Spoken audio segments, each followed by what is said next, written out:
Remember that Jah just by your side.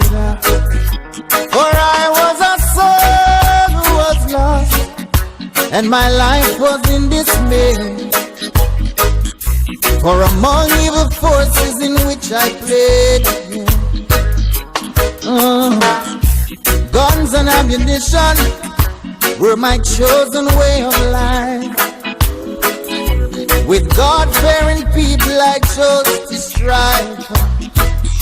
For all of the lives that are taken, they can never be replaced. But still Jah chose to remember my face.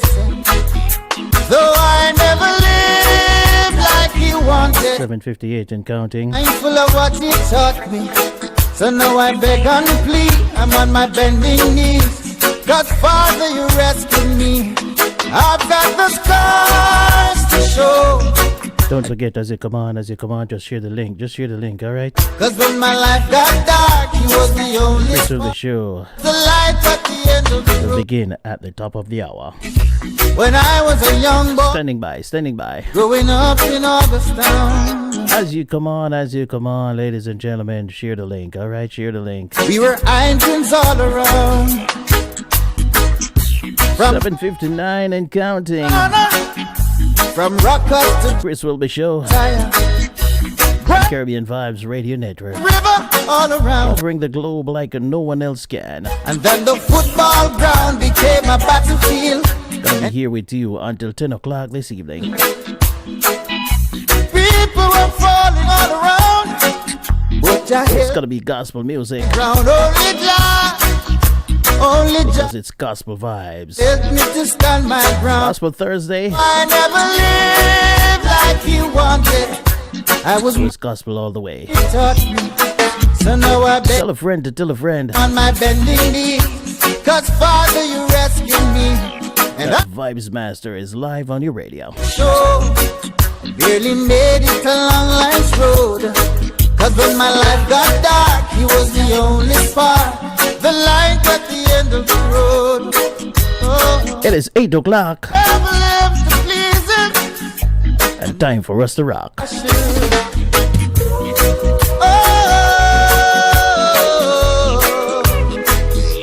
Father, you rescued me. Oh yeah. I've lived and I've learned. I've made mistakes along the way. Now I beg for forgiveness each day as I try to pray. So take it from me, son. You can change the world today. And I'm living proof that crime doesn't pay. It is 8 o'clock. Live like he wanted. And as I said before, it's time for us to rock. He taught me. So Caribbean Vibes Radio Network with Chris Whilby, the Vibes Master, for hanging out with you until 10 o'clock tonight. me, and I've got the scars to show. I barely made. What's happening, people? What's happening, my people? How are you? How are you doing? The end of the road. How's everybody doing? Like he wanted. It is a great day. It is a great day, a great evening, So now I've been a great night, a great morning. bending the Because I know it's morning somewhere, and I know it's morning somewhere. Where is it in the world that it is morning? Where it is morning? I need somebody to tell me where. If anybody listening into me right now, and it's morning time where you are, just give me a shout out, huh? along life's road. Cause when my life got dark, he was the only spark. The light at the end of the road. Though I never lived like he was. Of course you know. Full of what he taught me. I'm on my bending knee. I ask the Father, please Of course you know. rescue me. And I got But the number to call is 774-408-8860. I say again, 774-408-8860. I got that. He was the only spark. As we take this one from the top, Dwayne Stevenson.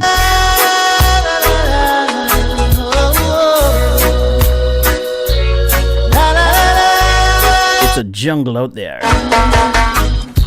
A word from the wise, don't try to make life on your own. Remember that Jah just by your side. For I was a soul who was lost, and my life was in dismay. For among evil forces in which I played, guns and ammunition were my chosen way of life. With God-fearing people I chose to strive. For all of the lives that are taken, they can never be replaced. Do you plan to serve your entire term in Arizona, or are you open to being the VP? Are you new covering this race? Because we've talked about this before. We've talked about this. I've asked you these questions. I am going to not only be the governor of Arizona for 4 years, I'm going to do 2 terms. I'm going to be your worst freaking nightmare for 8 years. And we will reform the media as well. We're going to make you guys into journalists again. So get ready. It's going to be a fun 8 years. I can't wait. That was MAGA darling Carrie Lake, pledging to the media that she wouldn't serve just 1 term as governor of Arizona. She'd serve 2 and be the press's biggest nightmare. Well, cover your ears, Carrie, because you're not going to like the clip I'm going to show next. Get your popcorn, folks. 1 second, Vaughn. Chris, got to throw it to you. We're getting. Hold on 1 second. I think we're getting some word from the control room about a call here, if I'm not mistaken. We are now projecting that Democratic Secretary of State Katie Hobbs is. Meet the man behind Chippendale. A strip club for women. Outsider, underdog, immigrant. I made it, and I'm not going to blow it. You can't make an American dream omelet without breaking a few eggs. Is in fact the winner in the Arizona gubernatorial race. This will make her the Democratic governor of that state. She has, according to our projections, vanquished Carrie Lake, local TV news personality. Oh, Carrie, that's tough, but that's right. Just before 9 o'clock on Monday night, the news network had finally seen enough. Katie Hobbs' impressively strong performance in Maricopa. Never lived to please it, and never lived like I should. All right, so we just had to start. We're gonna give you some previews of some of the discussions that we're gonna have here on the program, and that is a preview of something that we're gonna be talking about later on in the program. Good evening. 5 minutes after 8 o'clock. Yes. What's happening, everybody? Oh, it's everybody. So, the midterm has come and gone, and the results have the elections have been settled, right? So now we know where everybody stands as it relates to the House of Representatives, the Senate. We know that the Senate has gone to the Democrats, remained with the Democrats, and the House has flipped to the Republicans. Right? So that's what we know right now. We know that 1 seat is left in Georgia to be decided. The seat between Reverend Raphael Warnock and Herschel Walker. And I can't believe that race is still so close. That race is still so close. I can't believe that we have over 9 million people who voted for Herschel Walker. Yes, man, 9 million people voted for Herschel Walker. Can you believe it, people? Can you believe it? Anyway, at 8:45, we have issues affecting relationship. And the topic I have this evening is, let me see if I can pull this up here. And I'm gonna, it's a very interesting one here. It says here that a woman who married her stepbrother reveals that her mom encouraged her to follow her heart. That is the story. I'm putting it out there for you to think about it. Woman who married her stepbrother reveals that her mom encouraged her to follow her heart. That's coming up at 8:45. But the comments is probably what's going to shock you more than even the story. So stay with me. At 8:45, we will give you that story. At 8:45, we'll give you that story. What's happening there? The wrong music there. All right, so we are. It is Gospel Thursday, so that's what we are. That's what we're doing this evening. So tell a friend that I am on the radio, and bring some people in. Bring some people in the house while we get started. While I get my my bearings on here and get myself situated and sort out and everything. So in the meantime, get some people in here. Get some people in here. Another one from Dwayne Stevenson.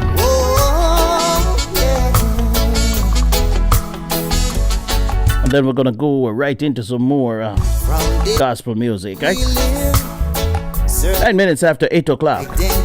Good evening to you and everybody. We are a menace to society, but they don't know what it's like. It's really like what it's really like to face real ghetto pain, to face real ghetto pressure, to face real ghetto pain, to face real ghetto pressure. On and on we go, or hate we try to uphold.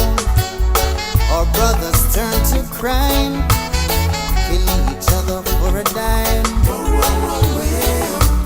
While the oppressor says that turning to politics is the only way. We face real ghetto pain, we face real ghetto pressure, we face real ghetto pain, we face real ghetto pressure. One day the table will turn to all men out there. Beware, for all barriers will burn.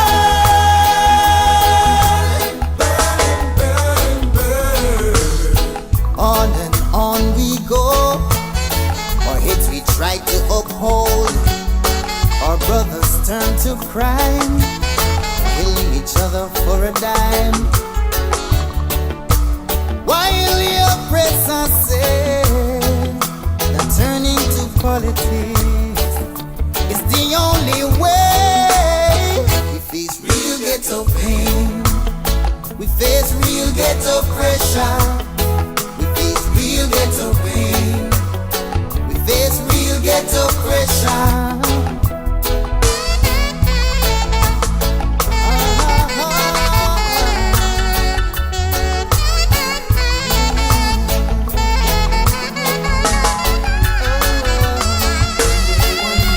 One day the table will turn to all men out there. Beware, for all barriers will burn.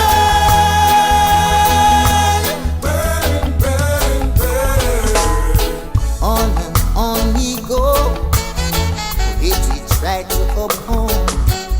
Our brothers turn to crime, killing each other for a dime. While the oppressor says Real ghetto pressure, I tell you. Why I tell you, sometimes we listen to these songs, and if you understand where some of these writers are coming from, you've got to sometimes you have to put yourself into their shoes, listen to the songs and see things through their eyes, through their lens. Because, sometimes we don't realize how lucky we are, And there's a lot of times when we criticize, we sit from our vantage point, and I am included in that. We sit from our vantage point and we criticize the people who live in the ghetto. And a lot of us would never understand the pressure that these ghetto people face just for survival on a daily basis. Yeah? And that's why sometimes they turn to crime, because sometimes they really don't see another way out, And I'm not justifying anybody committing crime. But the truth of the matter is that a lot of times these guys really do not see a way out. And so from time to time, the song say, they turn to crime. So all we have to do is continue to pray for them, because I know a lot of us couldn't manage it. A lot of us, if we could trade places, we wouldn't make it out for not even a day, much more a week. Yeah, in the ghetto, we couldn't survive it. So big up to all the ghetto people them this evening, all the ghetto youths out there who are struggling and still trying to hold their head up, not turning to crime, because the temptation is out there and the temptation is rife, you know what I mean? And it's tough. It's not easy. So I have to say big up to all the ghetto youths who are keeping it real and trying to live up and hold their head high.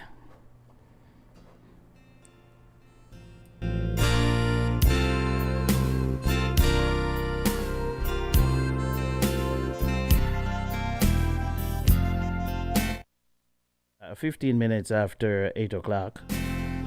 Remember, at 8:45 we have issues affecting relationship. To kiss the last breath hanging there on Calvary,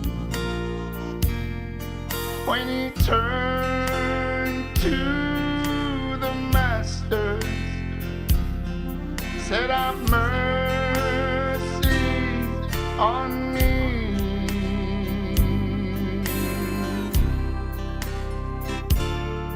He was just a broken vessel till Jesus washed his sins all away.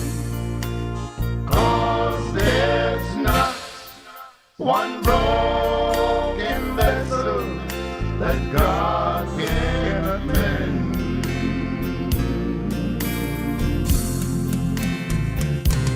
There's not one broken vessel that God can't mend.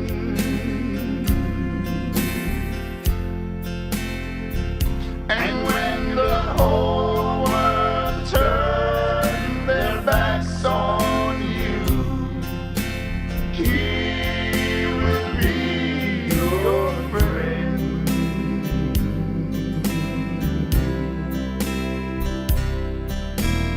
He'll become the pieces time and time again.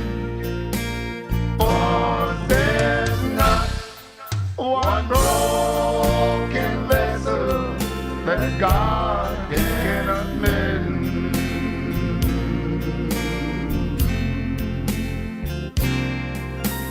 Jesus is the potter, folks. You and I, we're just some little clay. And even when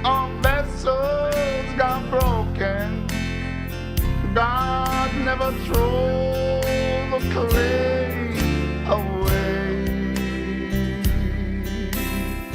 But here's what Jesus did. But he picked up the pieces times and times again. Oh, there's not one broken vessel that God cannot mend.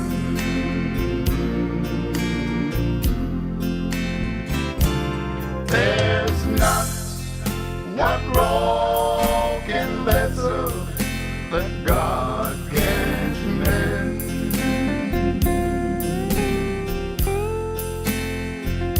And when the whole world turned their backs on you, He's gonna be your friend.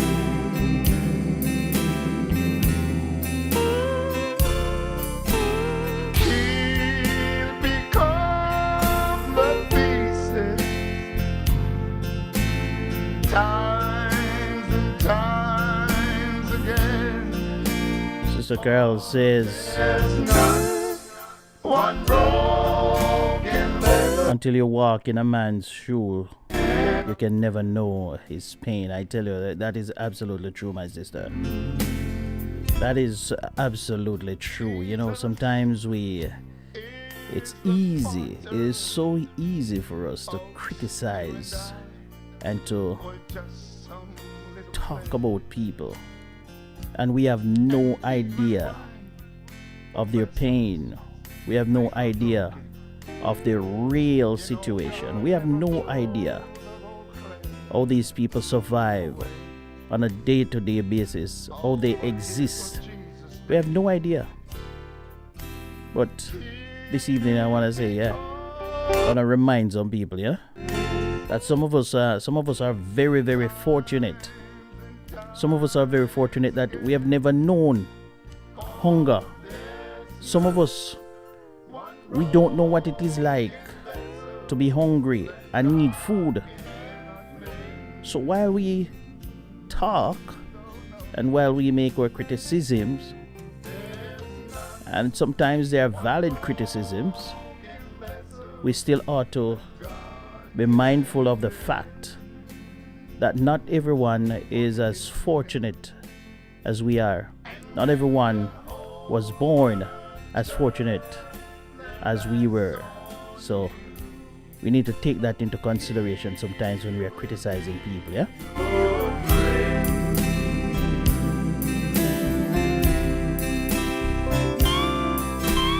He'll pick up your pieces times and times again. Oh, there's not one broken vessel that God cannot mend.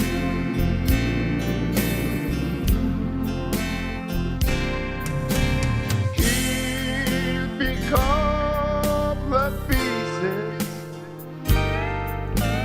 times and times again. For there's not one broken vessel that God cannot. Not one broken vessel that God cannot mend. 21 minutes after the hour. There's not It is the gospel vibes of the Chris Whilby Show. that God can't mend.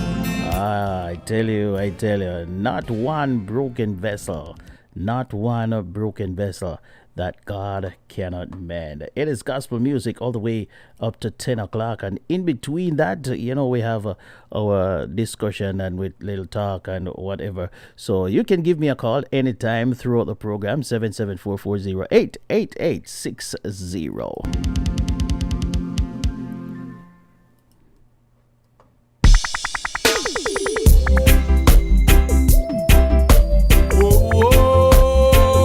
This is George Knox. Well, low,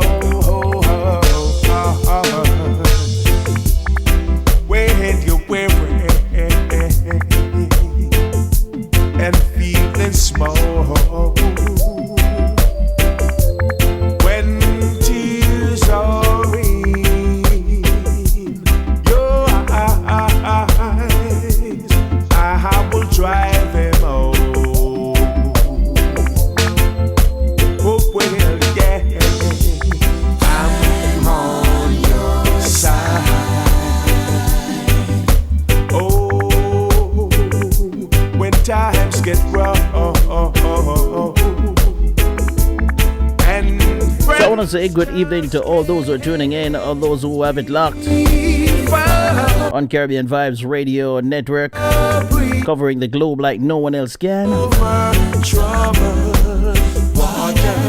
All those down there in Florida, I want to say good evening to you. Like a breeze over troubled water, I will lay me down. When you're down and out, when you're on the street,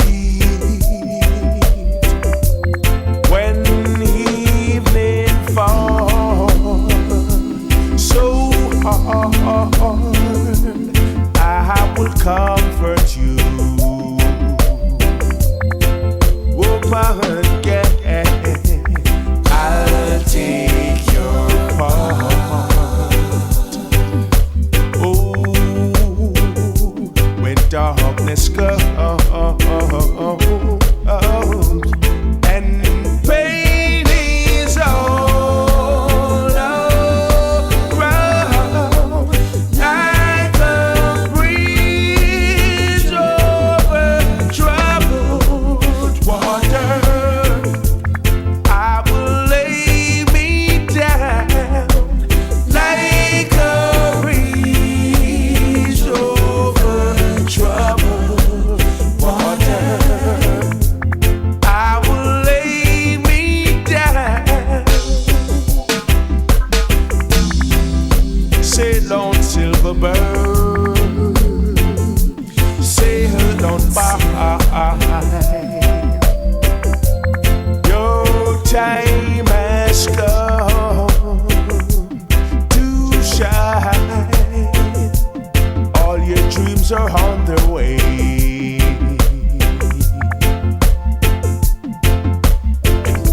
See how they shine. Lord, if you need a friend, I'm sailing right behind, like a breeze over troubled water. I will ease your mind, like a breeze over troubled water. I will ease your mind, like a breeze over troubled water.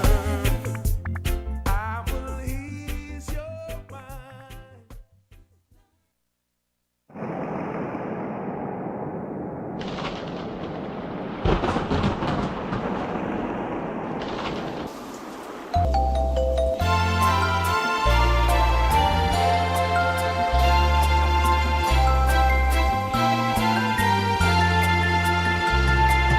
There shall be showers of blessings. This is the promise of love. There shall be seasons refreshing, sent from the Savior above. Showers of blessings, showers of blessings we need. All right, at 27 minutes after the hour, 27 minutes after the hour, while we have the showers of blessing playing in the background right now, let me just address a few issues here. Last week we had a caller, and I really appreciate the discussion that we had. But there are a couple of things that he mentioned, and I have to kind of go over them one by one and kind of go through them. Some of the things that he mentioned the Green New Deal. He said that we as a country, we as something to the effect of we could not afford it. He said that Ron DeSantis put in good policies in Florida, that's why he won. Not necessarily true. Ron DeSantis won partly because he gerrymandered a few districts. I'm not saying that he would not have won, but the resounding victory that he actually got was due to the gerrymandering of 5 seats. 5 seats that the Republicans actually picked up. So you could say, in part, Ron DeSantis handed the U.S. House of Representatives to the Republicans by gerrymandering 5 congressional seats in Florida, because it is so close. Because right now, the count in the House of Representatives is so close that at the end of it, the Republicans may end up with a 5-seat majority. So think about that. The Republicans may end up with a 5-seat majority in the House of Representatives. And in Florida alone, Ron DeSantis gerrymandered 5 seats in order for him to win. It wasn't necessarily because of his policies, but because he gerrymandered people. He brought people into the district. In other words, the voters didn't choose him, he chose the voters. Right? And again, there's a caveat to it. I'm not saying he would not have won, but he would not have won so convincingly. So that is one thing. I'm not going to go back through the abortion thing because I think I spent a lot of time on that part of it. The caller spoke about the Green New Deal, and he said that the Democratic policies that they are putting out there is one reason why people are voting against them. And he spoke about the Green New Deal. Now, what I want to say to everybody who hear about the Green New Deal is that the Green New Deal is not a policy in the United States of America. The Green New Deal was a proposal. So the Green New Deal cannot and could not have had any effect on the economy because it was not voted into law. It is not a law. It was a proposal by Alexandria Ocasio-Cortez of New York and some others. And if you go into the policy of the Green New Deal, the Green New Deal would be, as far as I read upon it, it would not be something that is going to cost the country anything. A lot of the things is a talking point. When this deal was proposed, it had a lot of Republicans signing on to it.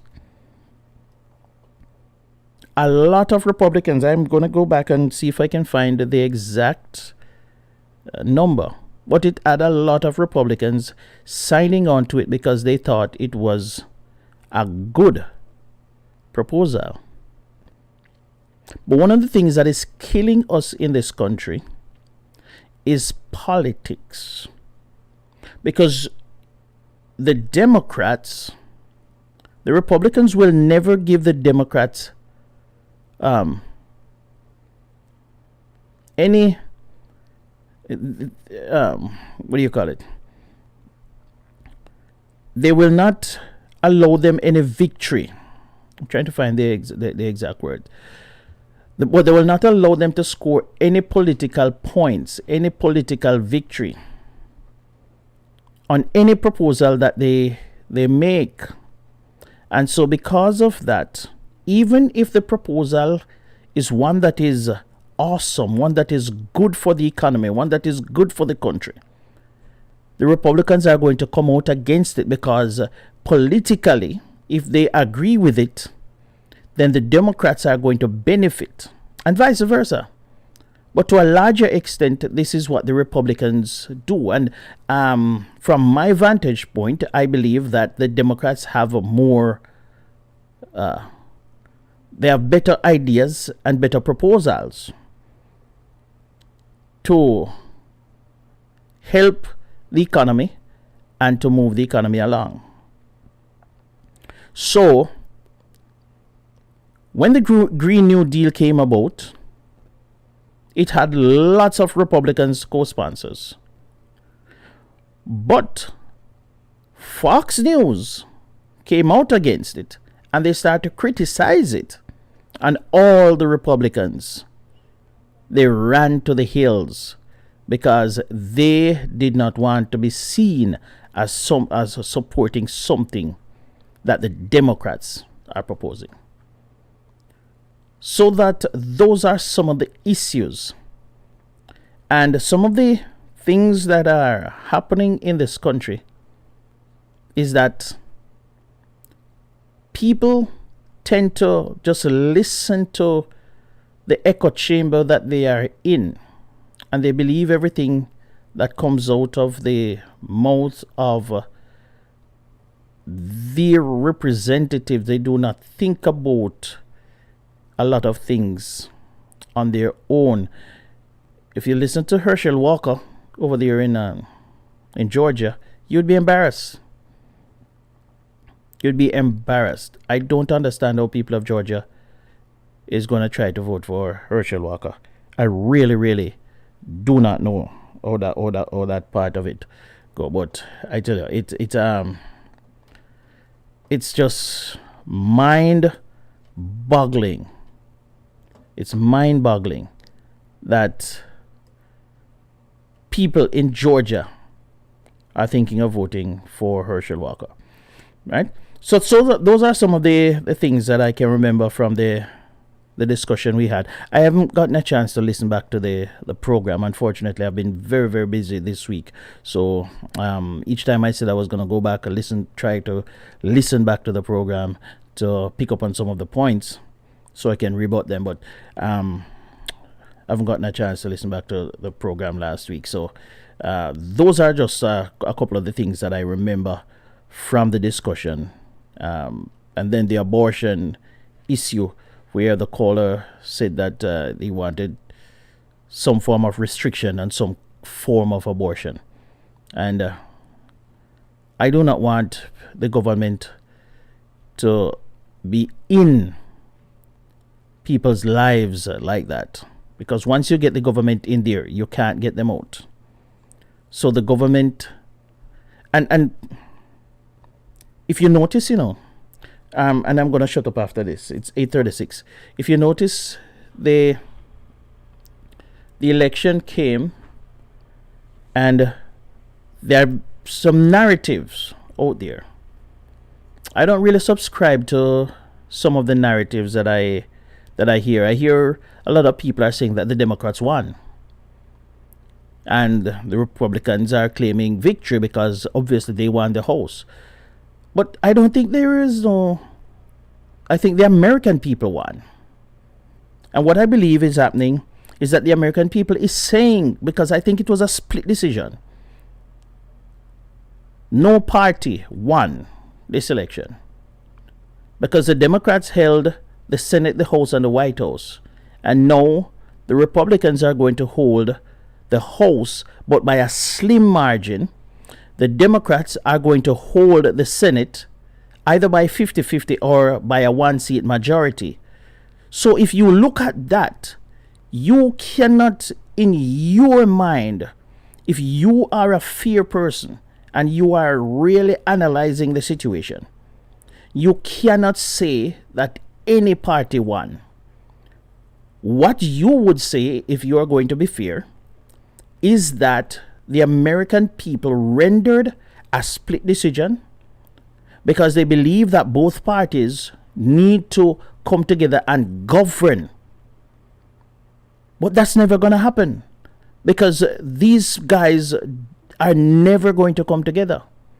So one party is going to take something out of it that the American people did not say, and they're going to move either too far to the left or too far to the right.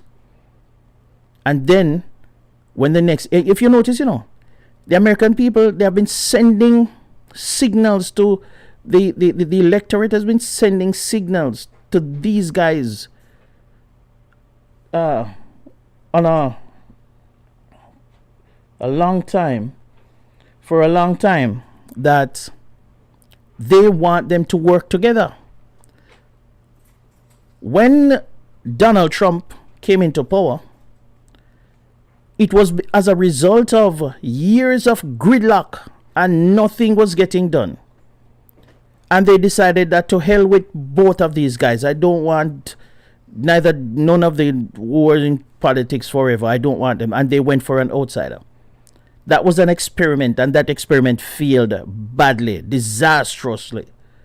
So what I think is happening now is that the people are coming back and they're saying we need experienced people to govern.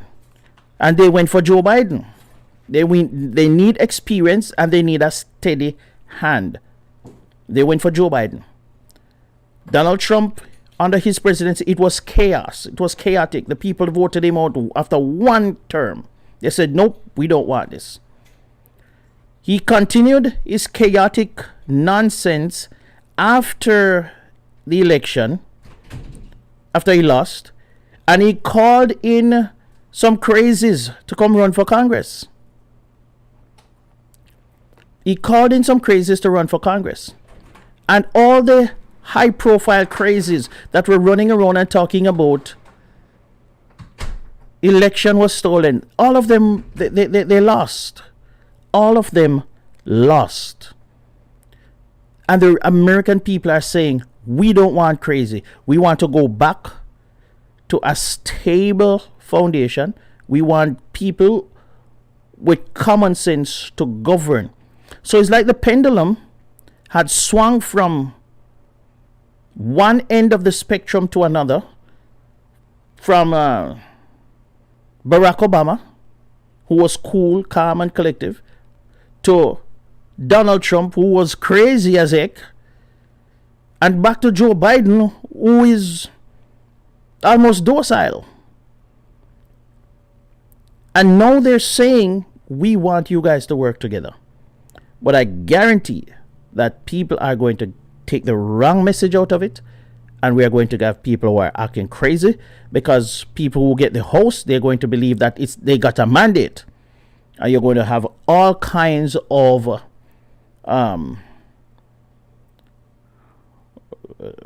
investigations and all kinds of nonsense is going to go on.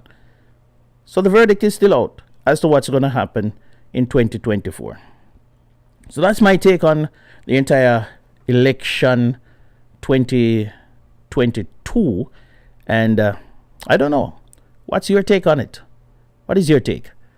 You can give me a call, 774-408-8860. Give me a call after issues affecting relationship, and let's talk about it. It's 8:41 and 8:45. We have issues affecting relationships, so stand by.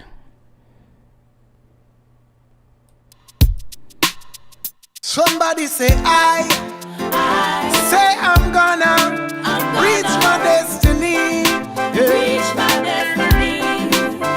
Somebody say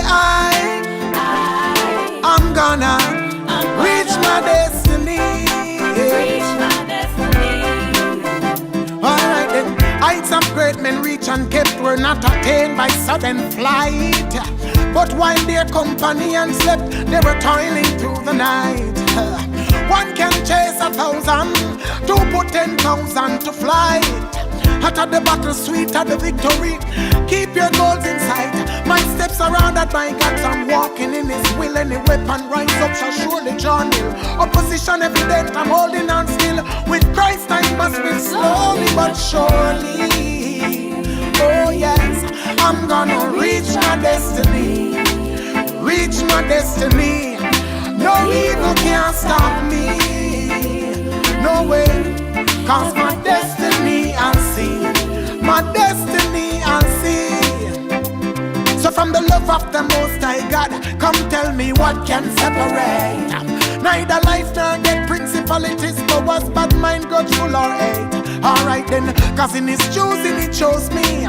Out of bondage he set me free. The more evil fighter, the stronger me get. And one thing me I pray, say I was bought with a price. Wrongs he made right, darkness turned white, lost death and gain life. Alright, say me armed and dangerous. If God is for us, who can fight us? Surely I'm gonna reach my destiny. I'm gonna reach my destiny. No evil can stop me. No way. Cause my destiny I'll see. My destiny I'll see. Slowly but surely.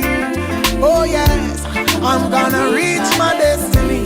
I'm gonna reach my destiny. No evil can stop me. No way. Say my destiny I'll see. My destiny I'll see. Somebody just say I'm gonna reach my destiny. I'm gonna reach my destiny. Reach my destiny. Alright, so in issues affecting relationship, ladies and gentlemen, I have a very interesting topic here. She married her stepbrother. Do you see anything wrong with that, ladies and gentlemen? She married her stepbrother. Is there anything wrong with that? Seriously, it's a question. I would really like you to tell me what you think about that situation. She married her step brother. It is now time for issues affecting relationships. IAR. IAR is aired on Caribbean Vibes Radio Network every Thursday at 8:45 p.m. The views expressed are not necessarily those of the management and staff of the station. The information presented in this segment are for educational and entertainment purposes. Now here's your host, Chris Whilby.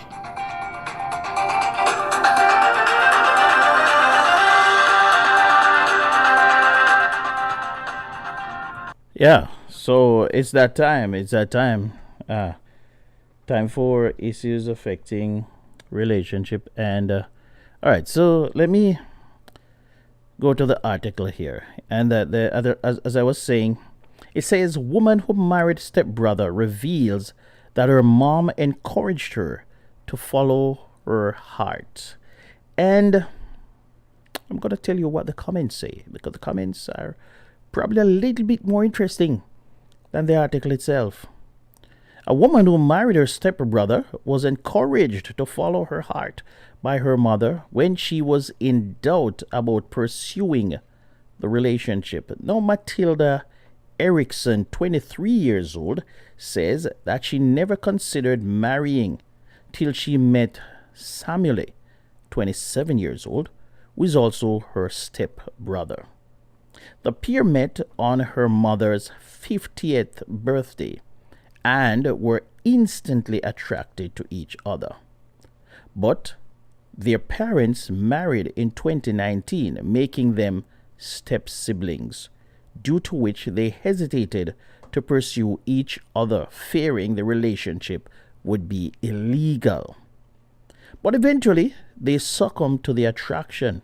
At first, they remained friends with good chemistry, and with each conversation, they felt more connected. They started hanging out regularly as step-siblings or friends, and would also meet each other during weekends when they were with their friends. And one fine day, Samuel moved in to kiss her, and she responded with passion. But they decided to never repeat it out of fear it would ruin their friendship. Then a week later, it repeated, and they had to accept the feelings and affection they had for each other. So they started dating and moved in a week after that. Matilda admits that the relationship felt wrong, and strange at first because she was dating her stepbrother On top of that, she was confused due to other people's opinions. Moreover, some of her friends were judgmental and found it weird that she was dating someone she addressed as her stepbrother till then. However, when she opened up to her mother for comfort and her opinion, she was told to ignore everything else and follow her heart, and that eventually led her marrying Samuel. Matilda shared with the media that her mother and stepdad, Samuel's father, were overjoyed about their children dating together. From the start, she thinks that Samuel's dad even hoped for them to become a couple. Later, their friends also accepted their relationship after realizing that they were a match made in heaven. However, they didn't receive the same support from the internet. When they posted their love story on TikTok, they received a lot of hatred. Some even demand the couple be sent to jail and claimed they would rather die than marry their step-sibling. Meanwhile, a few of the viewers also pointed out that the couple wasn't actually related. One of the viewers also thinks that the couple and their parents marrying is cute. Oh boy. Interesting. What's your opinion, ladies and gentlemen? What's your opinion on that? Call me 774-408-8860. Would you marry your step sibling? All right, let me see if I can go to some of the comments, because I think the comments are more interesting than the story itself. Some of the comments, one person here says, the name is Terry603. They never grew up together. They only met after parents marry a few years. Maybe step siblings, but I think in this case, nothing weird. Somebody agreeing and said, I was going to say about the same thing. It is not like they grew up together as siblings. Another one, D. Clark, says they aren't related. It would be the same thing as a single parent meeting their child's boy girlfriend, single parent, and falling in love. It happens every day. Another one, Little Bug, says, I see nothing wrong with this. They didn't grow up together and they are in no way blood related. Can't folks just be happy and they found love and comfort in one another? Another one says, what if this couple had met first and married? Then two of their parents met and fell in love. Would it be different? Another person, this is the last one I'm going to read. I know a guy who married his stepdaughter after a divorce. After he divorced her mom. No, that is kind of weird. Yeah, that is weird. For real. All right, so that is issues affecting relationship for this evening. If you have a comment, please let me know. You can give me a call, 774-408-8860. Give me a call, 774-408-8860. It's 8:52 right about now. Let me go back to some more music for you.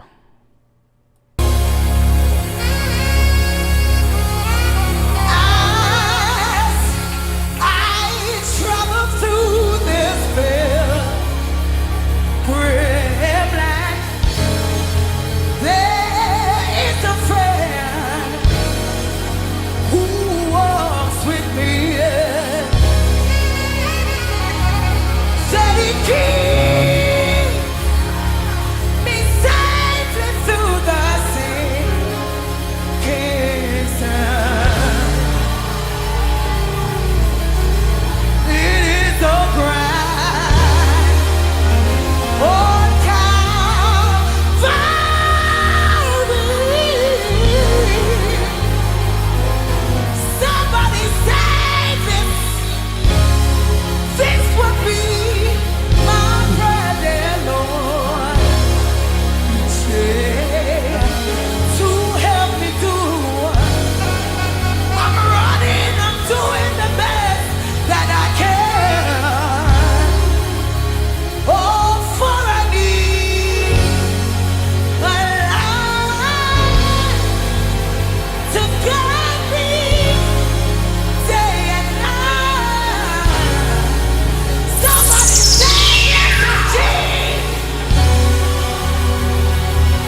Not way, no music, no is so sweet.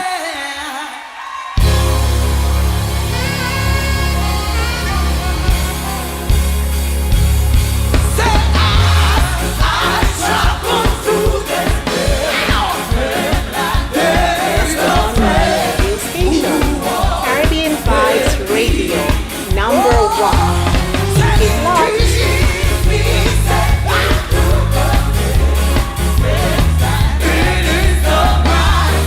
Oh,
Evening, good evening. You're live on the radio. Good evening, Mr. Chris. How are you doing? Well, today not too great, so Not too I great. definitely Oh, boy. I need the wonder- bridge over troubled waters today. Yeah. What's happening? Why, Yeah. why you not so great? Yeah. You can't tell about it? Well, I have a dilemma because I have my 89-year-old mom who refuses to accept the help that we give her. So she doesn't want anybody to take care of her. And then she really cannot manage on her own. So I always fear that something, I'm going to get some terrible news at some point. And but God has protected her so far. Yeah, she's one of those who like to be independent. Independent. I know those. She messes up a lot because of it. So we had gotten someone to take care of her, and she got mad and asked the lady to leave. So Listen, the lady don't want nobody around her, man. She just want her own space. We don't run her. That's how we stay sometimes too, We don't want, so our own space. We don't want nobody in my space. So exactly. But today she went into Falmouth Square, and this is the third fall. Oh boy. Luckily, the second, she didn't hurt herself too bad. So let me get that out there today again. Okay, that's good. The fall before this was on a madman lying on the sidewalk. So when she dropped on top of him, the man was so frightened. I was like, Mommy, him never just hold you. Oh boy. Because, the madman has not had a woman on top of him for years. Carol.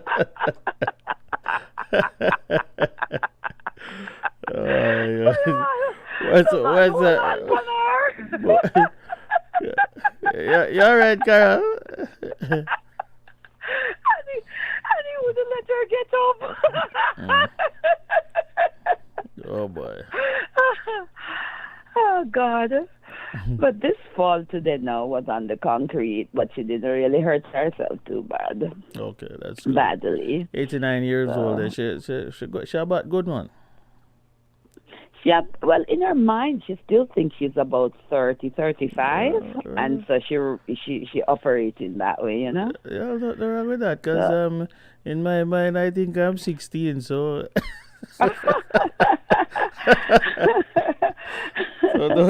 But it's okay. It's okay until she drops. Frightening it is to hear that your mother falls. And she has nobody to, luckily they know her, so some lady came and got her up and helped her out. But okay, that's good. It's scary as a kid, Yeah, that's good. Yeah, but so what's happening otherwise? Yeah, so just a quick comment on the stepbrother love here. I listened to the story. First thing came to my mind. I think Whitney Houston's daughter did something similar, but I don't know if the guy was her stepbrother. But it was somebody that I think Whitney unofficially adopted. Right. The young man. Right. And then her daughter fell in love with him. So how I look at it, it's very interesting, But me, I just argue on the side of right. Right. So the first thing I said to myself, what's wrong with it? And then I said, I really don't have anything to go off to say something is wrong with it because it's not blood brother and sister. And, so we don't have the incest thing going or anything. It's a stepbrother and basically just a brother because their parents signed a paper that they're married. So... And then probably how they are even looking at it too is that they didn't grow up together. It's not like it would probably be a little bit more funny if they had grown up together, like literally brothers and sisters. Right. But they actually just met. So correct. I don't know. I mean, Right. I have no opinion on it. I think when I go, when I look at the Bible, there are some things I think the Bible leaves up to conscience. Yeah. And this is one of these things where I will leave at, if her conscience don't bother her in doing what she's doing, then we have to, even though it's weird because of the title, stepbrother, but if you look and you see I can't say what's wrong, and then it's just a weird thing, we're just not used to people doing that, then I think we just have to step back and celebrate the fact that they're in love. They found each other and they're in love and they don't have a problem. And then the mother isn't going to have any children, because the mother is them over 50, and so it's not like they're gonna have a bunch of kids. The mother and the father gonna have a bunch of kids, and then them gonna have a bunch of kids, and even so, I mean, I don't know. It's just weird. It's weird, but I don't know if anything is wrong with it. It's just weird sounding. Right. For example, if the mom and the dad divorce, then what? Right. Now it's okay? You see what I mean? So it's just it's weird sounding because the mom and the dad are together. But if they were two separate persons and these two fell in love, it would have been okay. Right. But the fact that the mom and the dad got married, no, it created a complication. And then somebody else said, because we're not used to it. Yeah, somebody else said that what if it was the mother and the dad? What if it was the children who met first, and then the mom and the dad meet afterwards and fall in love? Would it have been any different? It would have been the same thing. Yeah. I thought that was a great comment. And that's the comment that made me go, you know what? This seems to be a conscience issue. If it's something that bothers one's conscience, you shouldn't do it. And then if it's something that doesn't bother your conscience, like, the meat and not eating meat story in the Bible, you leave it up to that person and their conscience. So that's what I have to say on that one. Okay. And just a quick touch on the politics. Even though, I'm not normally politically inclined, but every time Donald Trump steps into the picture, I get involved because I'm like, there's just no way. I can't believe this. I mean, not that I can't believe it. I knew what he's doing. I know he's trying to avoid prison. So he's going to try to be president and try to, he always finds loopholes in the system. And he tries to run for that. I agree with you. That's why I called to say. I agree with you that the American people is making a statement to say, listen, guys, you guys got to get away from playing politics and start governing the country together. Do you believe that's going to happen, though? Do you believe that's going to happen, though? Oh, it's not going to happen as long as there's a Donald Trump in the midst. Because with Donald, the Republicans have to win at all costs.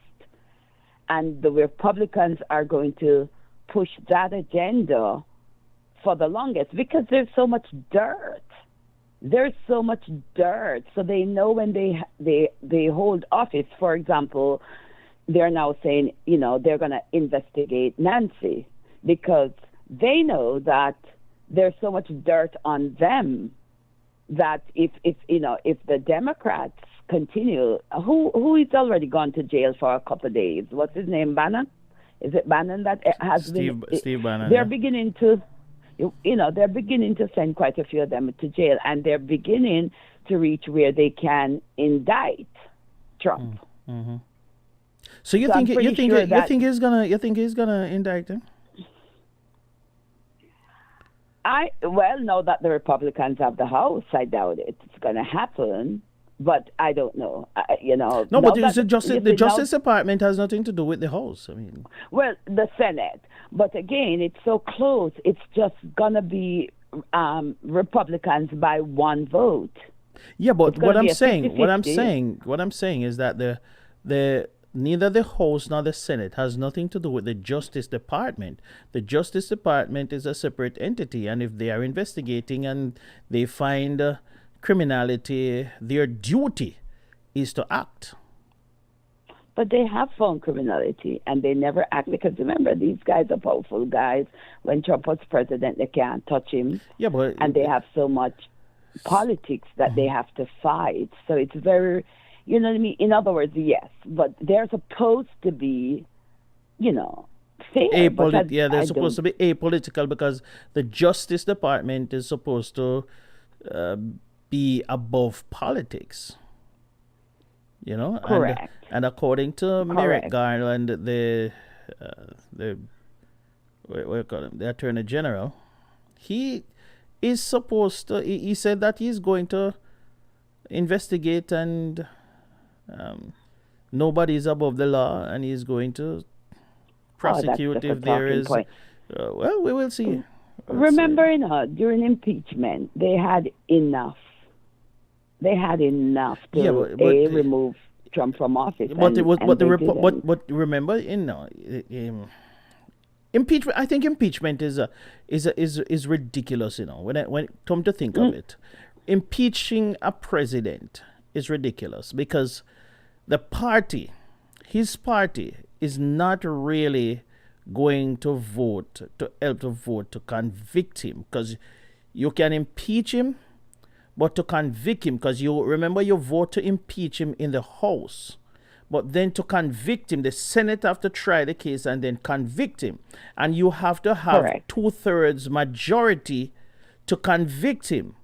Most of the times, none of the House, nobody is going to have 2/3 majority in the Senate.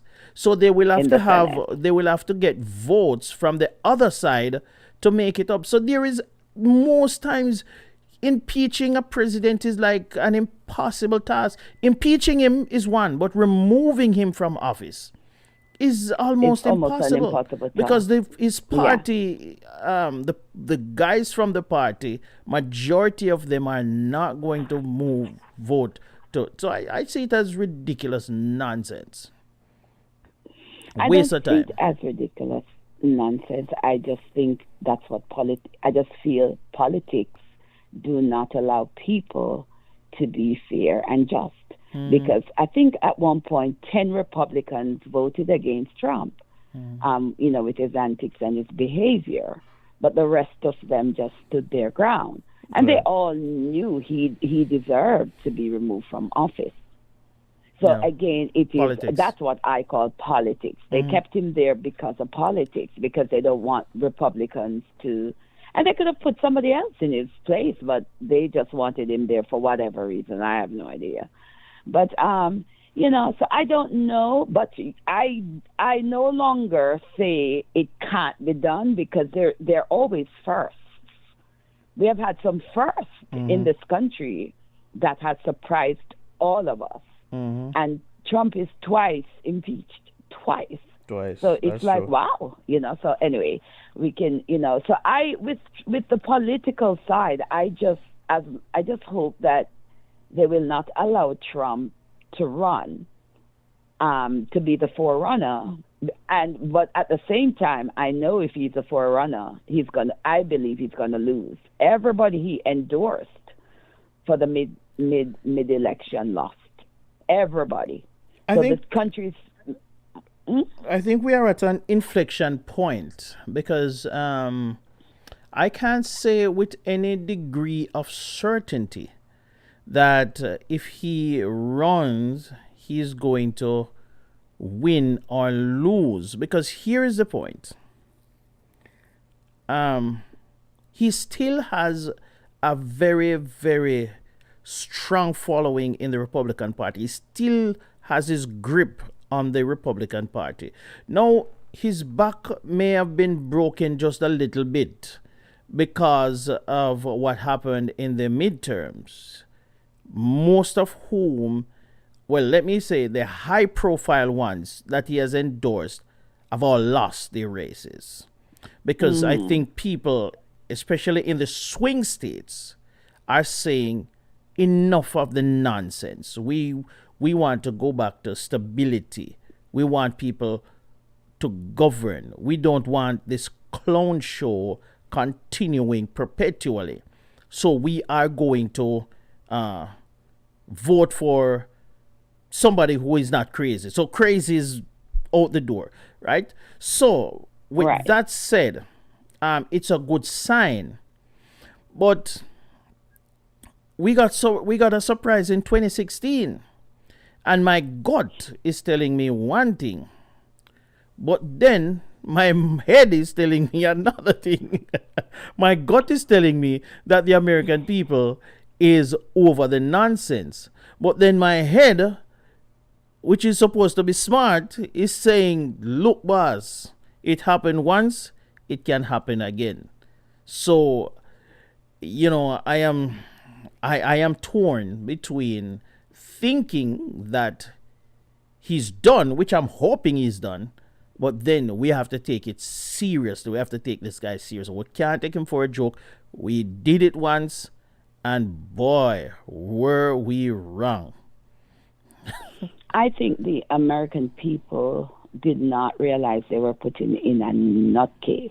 That's true. In 2016. That's true. The difference this time is they know what they're dealing with. That's true. In 2016, they just wanted a change from politics. You are right. And gridlock politics that got nowhere. That was getting them nowhere. And they just wanted a change. Mm-hmm. But this time they realize I'm dealing with a basket case, and like you said, we don't have any time for the whole lot of drama. Already the House is saying, "Oh, we're going to investigate Nancy, and we're going to this, and we're going to that." So it's a couple of years of chaos that they are promising. Yeah, and they will. And this is what I want to say and get off the phone is this: I am prepared for the chaos. I am prepared for the inflation. I'm prepared for them trying to make this country wreak havoc for the next 2 years. Because in their minds, if we can wreak havoc, meaning that the prices go up and you know, the food prices, the gas prices and inflation, and people are gonna again blame Joe. And then people are going to vote the Democrats out. And that's the way Republicans win office. I just want to agree with you again. The only way that DeSantis won Florida, so you know, the red wave that they talk about is because of the gerrymandering. The gerrymandering, yeah, exactly. Yeah, and that's one of the things. Because he delivered. Because they may end up with maybe between a 5 and a 8 seat majority.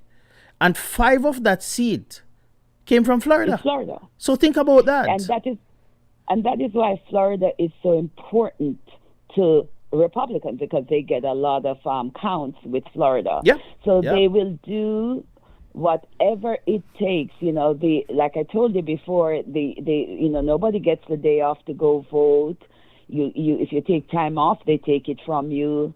You know, they close the voting thing, I think like 7 or 8. You get off work at 5:36. It's hard to get to the polls then, so you have to really resort to mail-in. Then they have taken away half of the drop boxes. Right. They did it for the last for mail-in, and then they also have an issue with early voting, because if you vote early and say you had a signature from The Devil Was a Boy registered in the voters registration thing, and now you change your signature to something else, you know, like I usually write my name for signature. Now I want to change it to do a little squiggly. So let's say I change it to do the little squiggly, and I forget that when I had registered to vote, I wrote my name out. My ballot, when I mail that in, is not going to be counted because they're going to say the signature is wrong. So unless I have time to go down and fix that, then my vote is out. So in other words, they do so much. Yeah, to prevent people, make it hard. Yeah, they make it hard for people to vote. Correct. And if you were non-political like me, I would just no bother. You know, I would just be like, sure. And then, you know, but bottom line is, you know, if they ever let Trump head the Republican ticket, which I doubt he will, I think So who you think is gonna go for the Republican ticket? Yeah, DeSantis. I mean, they definitely are pushing DeSantis. You see the I know. On the And wall. you know the funny thing, Yeah. the sad thing about it is that the media picks winners. The media picks who they want to win. You realize that though. So the media is on the bandwagon of DeSantis, and DeSantis is a mini Trump. He's just a Trump wrapped in a more docile shell. He's just a little bit. He's just a little bit calmer than Trump, but he has the same wickedness and the same policies and the same cruelty about him. So and the same brash. He's just a little bit less than Trump. So I don't know if the American people are going to want him, but the Republican. He gave Floridians a lot of sweets, so Floridians are going to vote for DeSantis. Mm-hmm. He gave them a lot of sweets. Florida is in the bag already as an electoral vote for them. So they start off with how many votes they have for? I'll go have to check that out. Florida, how many electoral votes they have? I don't remember. Is it like I don't remember, but it's a big number. That's why they Florida and Pennsylvania. It's a big number. It's a big number. Yeah, to start off with. Mm-hmm. Yeah. So that's what's going on. So that's my 2 cents for tonight. But definitely, can you pull up at some point? Play that Bridge Over. What is it? Bridge Over Troubled Water. You played. Yeah, I just need some, comfort tonight because I have to be praying for my mom, and then I also have my auntie in the hospital in Philadelphia. She's 79, and she also don't really have anybody around her to care for her, and it's just crazy. And I can't go either places because I have to work. I know it is. It's hard. Yeah, I know. Take care, and we'll continue to pray for you. All right. Okay, thank you so much. Have a good night. Right. Bye-bye.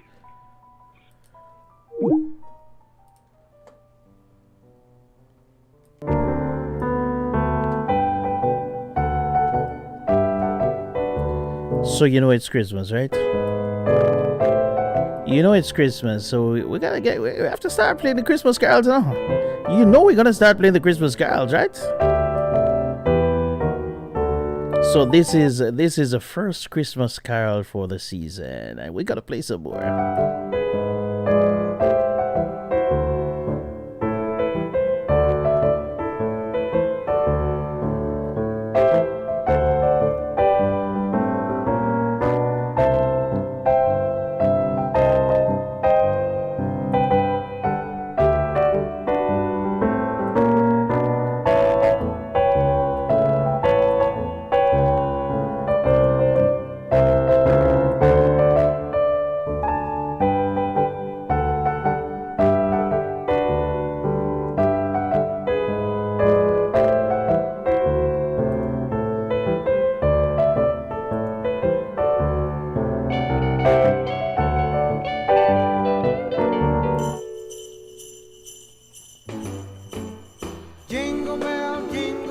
Jingle bell rock, jingle bells swing and jingle bells ring, snowing and blowing up bushels of fun.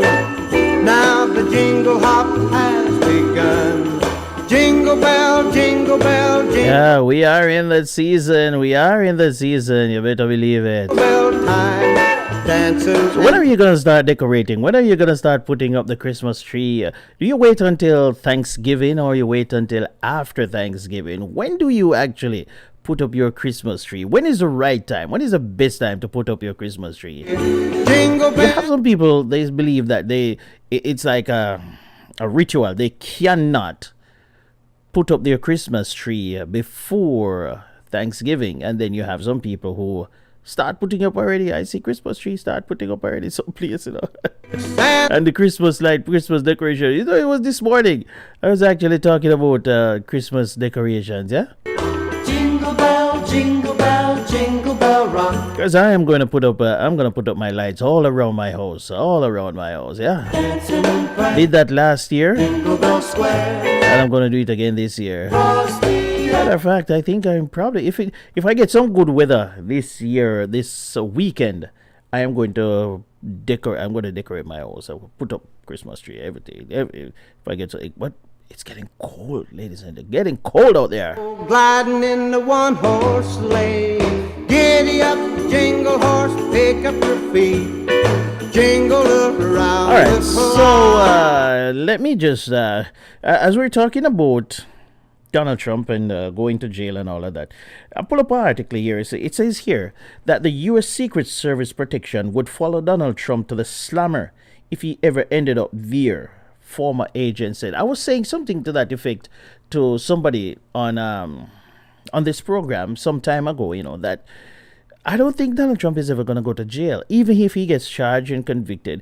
I really don't think it because of the challenges. No ex-president has ever gone to prison in America. I think they would carve out a deal for him. Nobody. People have this expectation that he's going to end up behind bars, he's going to end up in a jumpsuit. I have never thought that. I've never thought that because I just don't think it's going to happen. Because apart from the fact that he's a high-profile guy, I mean, he is a former president, you know, and then you have the security details to, because remember, you know, people, it is a law that the President of the United States is afforded Secret Service detail for life. For life. Meaning that if he goes to prison, his security detail, his Secret Service detail will have to go to prison too. What do you think about it? They will have to go there to guard him. If he end up, it's just not gonna happen. It's just not gonna. As Trump's legal problems mount, ex-Secret Service agents wonder who would protect him in prison. Trump is running for president in 2024 and would likely retain a Secret Service detail if he's in state or federal custody. The agents probably wouldn't share a cell with Trump, but they could be nearby. Former President Donald Trump would almost certainly have Secret Service agents charged with protecting him, even if he winds up in prison, former agency officials told Insider. There's an important reason why these law enforcement veterans are saying this too. Trump faces a tsunami of legal problems with an FBI search of his Mar-a-Lago residence on August 8, providing yet another flashpoint in a summer full of them. Most notably, the ongoing investigation of the U.S. House's January 6th Select Committee. Trump, who announced a 2024 president role on November 15, could be mired in federal, state, and local investigations and lawsuits for years, and he lost his presidential immunity when he left office in January 2021. Trump's legal troubles have spurred ex-Secret Service agents and former Obama administration officials to wonder how exactly agents would protect a president who's been convicted of a crime and serving prison time. Somebody said, if Donald Trump gets sent to prison, what's the role of the Secret Service in that case? A former assistant Secretary at the Department of Homeland Security, Douglas Smith, during the Obama administration, asked, Trump's presidency, I don't think anybody ever contemplated having a president in jail and what impact that would have on the Secret Service, a former Secret Service official told Insider. The Secret Service has been in the headlines numerous times as it relates to Trump, with records revealing that nearly 900 agents contracted COVID-19 during the first year of the pandemic. Trump's critics accuse him of flouting public health recommendations and putting agents at risk and blah, blah, blah. Anyway, yeah, so the article goes on and on. But the point that I was trying to make is that, and I think that somewhere down in the article here, they were talking about housing him in some cushy prison, or something like that. But the fact that we are even discussing a former president going to prison, boy, that is remarkable. That's where we are at now in the United States of America. We are discussing a former president going to prison. And it's a possibility that he might be convicted. It's a very high possibility. I think that he's going to be, I really think that he's going to be charged. I really think so. It's a record. This is a recording and you can play it back at some point. But I think that he is going to be indicted. We do not know if he's going to be convicted, but I know he's going to be indicted. I feel that coming. I honestly, deep down to God, believe that he's going to be indicted. I would be surprised if he doesn't.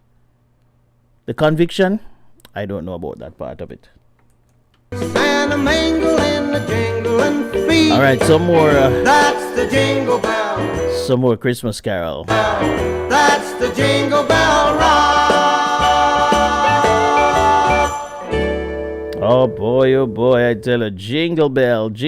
What is your favorite Christmas carol? What's your favorite Christmas carol, though? Because my favorite Christmas carol. Let me see if I can. I'll pull up my favorite one. Yeah, just a minute. Let me see. Yeah, I'm gonna pull up my favorite Christmas carol in just a moment. But yeah, trying to see what's happening here on my my computer. Trying to pull up. All right. Yeah, and then play this. I'm gonna play this one here for you. Blessing over me. And then I'm gonna keep it flowing. I'm gonna play Carol's song "Bridge Over Troubled Water." Blessing after blessing. We're gonna play some more Christmas carols. What is for me? Oh yes, it will be. Me now go make them steal my joy, steal my joy, steal my joy. A blessing for you and a blessing for me. Blessing after blessing, and nothing can hold it back. What is for me? Oh yes, it will be. Me now go make them steal my joy, steal my joy, steal my joy. A blessing for you and a blessing for me. Cause him promised to provide everything my heart desires, as long as my delight is in the Lord. So I'll bless his holy name, cause his promises remain forever and ever. Don't make nobody trick you. Blessings flowing over here like a fountain. Don't make nobody trick you. Blessings, Ryan. How you do? How you do, my brother? All right. As the Father pours out. Pick up yourself, my friend. And nothing can hold it back. What is for me? Oh yes, it will be. Me now go make them steal my joy, steal my joy, steal my joy. A blessing for you and a blessing for me. Blessing after blessing, and nothing can hold it back. What is for me? So Carol asks for Bridge Over Troubled Water. Me now go make them steal my joy, steal my joy, steal my joy. A blessing for you and a blessing for me.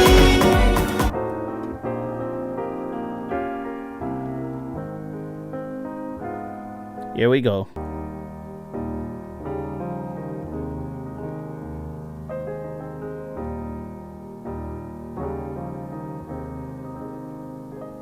When you're weary,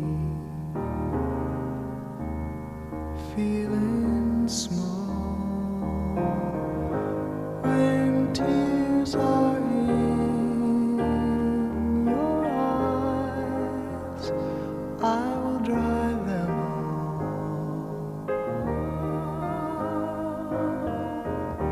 all. I'm on your side. Oh,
Sail on, silver girl,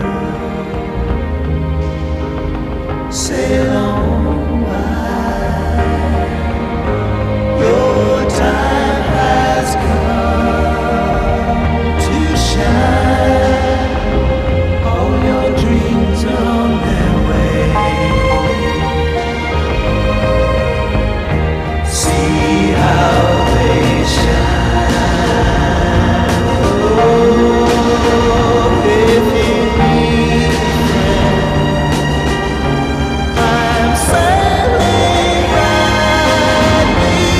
behind, like a bridge over troubled water. I will ease your mind, like a bridge over troubled water. I will ease your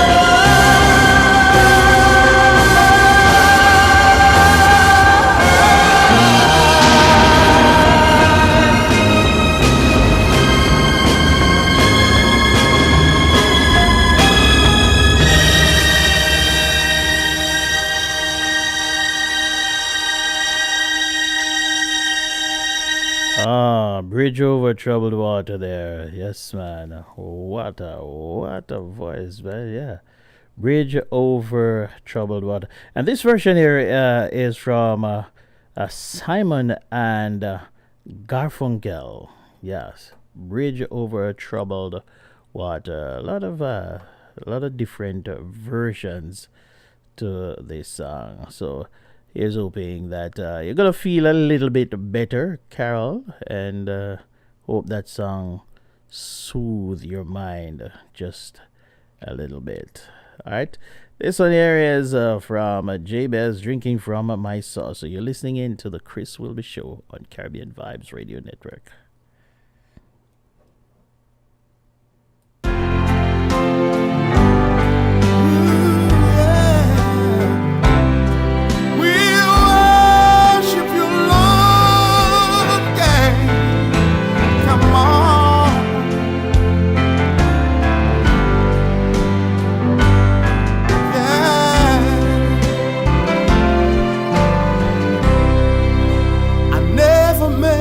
Fortune. It's probably not too late. It's probably not too late. Oh, but I don't worry about that much, 'cause I'm happy anyhow. As I go along life's journey, reaping better than I've sown. I'm drinking from my saucer, 'cause my cup has overflowed. Ain't got a lot of riches. Sometimes the going is rough. What's your favorite Christmas carol? I'm gonna play my favorite one just a moment. But I've got a friend in Jesus. It's that time of year again, yeah? And that makes me time to dust off the old Christmas carols and start rinsing them. So you can expect it going forward during my programs, during my shows, to be playing a lot of Christmas carols. I love Christmas carols, yeah? I'm drinking. But my favorite one, ladies and gentlemen, Hello there. Merry Christmas, have you been? my favorite Christmas carol, So good to talk to you. Carla Thomas. Gee whiz, it's Christmas. Been a long, long What's your favorite? Why you cross my mind? I guess it's just to wish you A Merry Christmas. my best Friends up in the party and everybody's going. I know it's gonna be a lot of fun. Oh, by the way, it's snowing. I tell ya. Been a long, long time. Can't explain why you cross my mind. I guess it's just to say, gee whiz, It's Christmas. it's funny that I haven't thought to call you before. And why is it I haven't seen you around anymore? Another year has passed and I can't erase the memory of your smiling face. So I had to call you up and say, gee whiz, it's Christmas. So don't forget the party that we're throwing. The warm fire from the fireplace will be glowing. It's been a long, long time. I still can't figure out why you crossed my mind. I guess it's just to say, Gee whiz. whiz, It's It's Christmas. Woo! I'm wishing you a have a merry Christmas. I tell ya.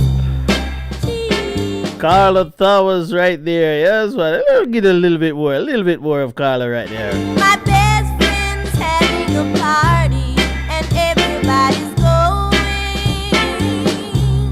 Gee whiz. I know it's gonna be a It is Christmas. Either way, it's snowing. It's been a long, long time. Can't explain why you crossed my mind. I guess it's just to say, gee whiz, it's Christmas. I'm playing this song here. And I went to YouTube, and I am looking at some of the comments on YouTube from this song. And the first one I saw says this is from like 12 years ago. The person says, "Hello there, Merry Christmas." Somebody said, no, that's not the one I want to read. It says, if I walk into any store around the holidays, if I walk into any store around the holidays that's playing this song, I'm buying everything. I concur with this person. The person says, if I walk into a store, any store around the holidays that's playing this song, I'm buying everything. You can just imagine. She don't want to leave. It's a female. She not go want to leave. So she would be shopping until I tell ya. My best friends She'll be shopping until they stop playing the song, I guess. everybody's going. So I guess the stores need to start playing this song. The way it's snowing. They would get more customers. It's been And the customers will not want to leave. Can't explain why you crossed I tell ya. I guess it's just to say, gee whiz, it's Christmas. It's funny that I haven't thought to call you before. And why is it I haven't seen you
Jingle bells, jingle all the way.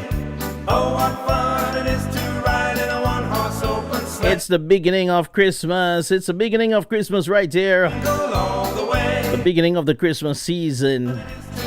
Right here on Caribbean Vibes Radio Network. Tell a friend Through the snow.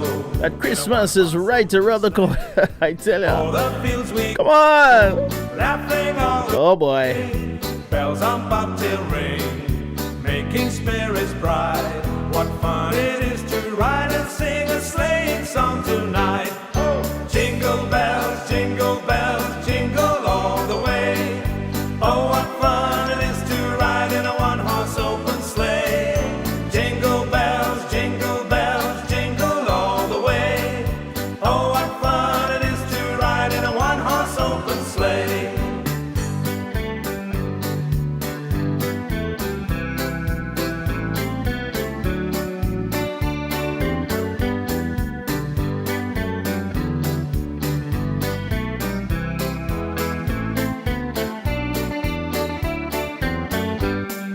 Jingle bells, jingle all the way. Oh, what fun it is to ride in a one-horse open sleigh. Jingle bells, jingle all the way. Oh, what fun it is to ride in a one-horse open sleigh. Dashing through the snow in a one-horse open sleigh. All the fields we go, laughing all the way. Bells on bobtail ring, making spirits bright. What fun it is to ride and sing a sleighing song tonight. Jingle bells, jingle all the way. Oh, what fun it is to ride in a one-horse open sleigh. Jingle bells, jingle all the way. Oh, what fun.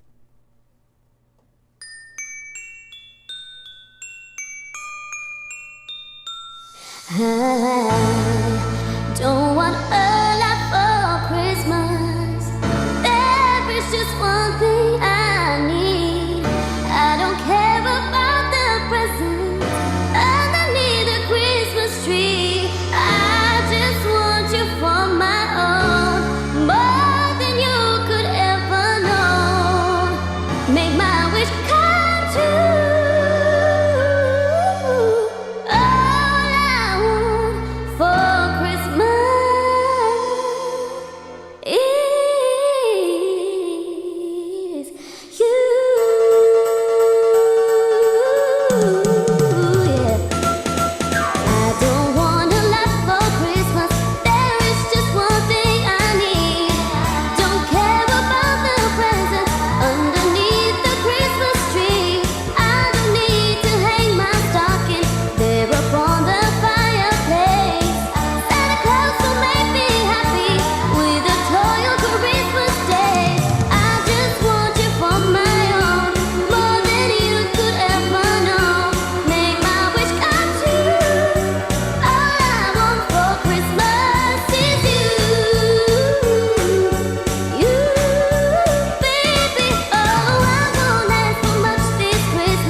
All I want for Christmas. All I want for Christmas is you.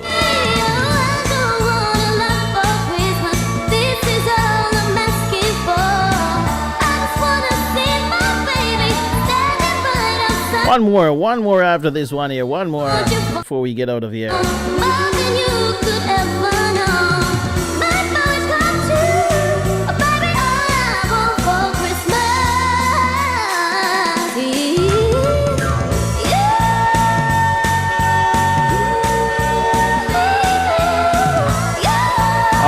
So we're gonna go to Carrie. We're gonna go to Carrie Underwood right now. Let's see if we can pick one up from her, and then we're gonna get out of here. It has been fun, as usual, hanging out with you this evening. Those of you on the radio at CaribbeanVibesRadio.com, thank you. Those of you on TuneIn Radio, and those of you on the radio app, I want to say thank you. Thank you, my listeners, overall. YouTubers. Thank you, Carol, for keeping me company. Thank you for calling in, as usual. It is now 9:53. The first Noel, the angel did say, was to certain poor shepherds in fields as they lay, in fields where they lay keeping their sheep on a cold winter's night that was so deep. Noel, Noel, Noel, Noel. Born is the King of Israel. They looked up and saw a star shining in the east beyond them far, and to the earth it gave great light, and so it continued both day and night. Noel, Noel, Noel, Noel. Born is the King of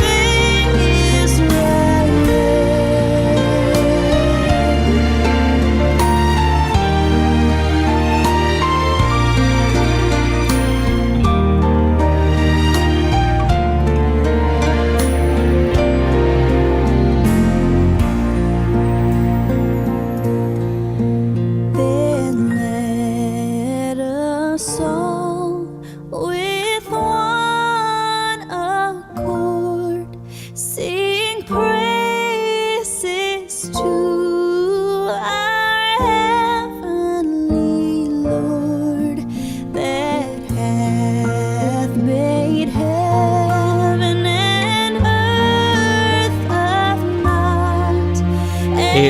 It was a pleasure. It was a pleasure hanging out with you this evening. Another Thursday evening where the Chris will be show. Thank you once again. I appreciate your company. If you spent 1 minute, or if you were here for the entire duration of the show, I want to say thank you. I would never ever take you or your time for granted. I know there is so much that you could have been doing with your time, but you chose to spend a little bit of it with me, and for that I am and will continue to be eternally grateful.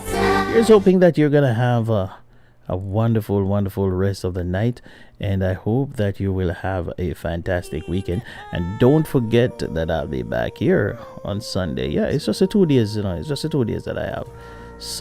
Thursday evening and Sunday evening. So Sunday evening I'll be back here with Divine Praise, and I hope that you will join me then. Right? In the meantime, I want you to take care of your beautiful selves. Time is here again. Christmas time. As we welcome the Christmas time. 3 minutes to the top of the hour, and we're gonna rock out of here with some Christmas music. Blessings, everybody. Take care and walk good.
If I can't make it home in time,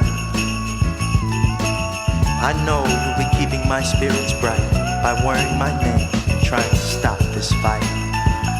Oh, but I'd give anything to see you and the family and that little Christmas tree.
You better watch out. You better not cry. Better not pout. 'Cause I'm telling you why. Santa Claus is coming to town.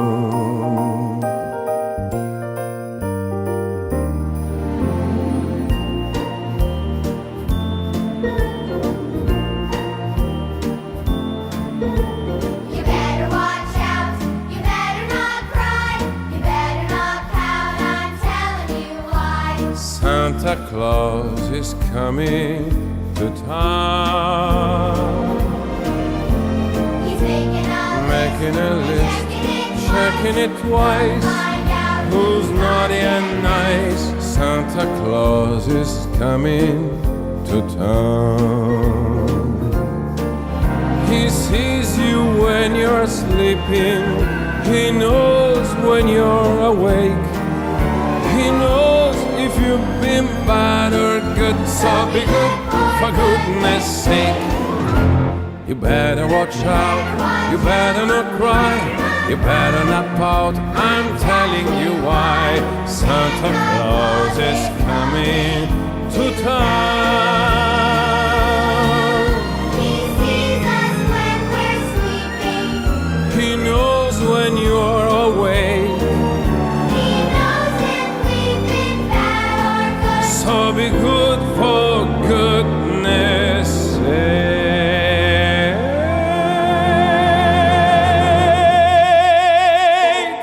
You better watch out. You better watch out. I'm telling you why. Santa Claus is coming to town.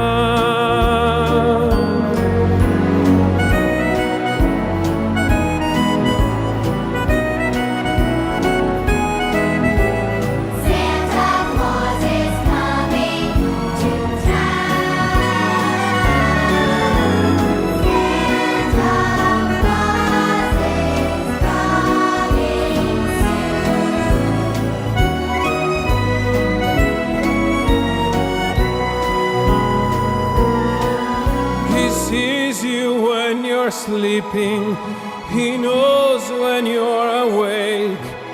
He knows if you've been bad or good, so be good for goodness sake. You better watch out, you better not cry, you better not pout, I'm telling you why. Santa Claus is coming. Who's coming? Coming. Santa Claus is coming to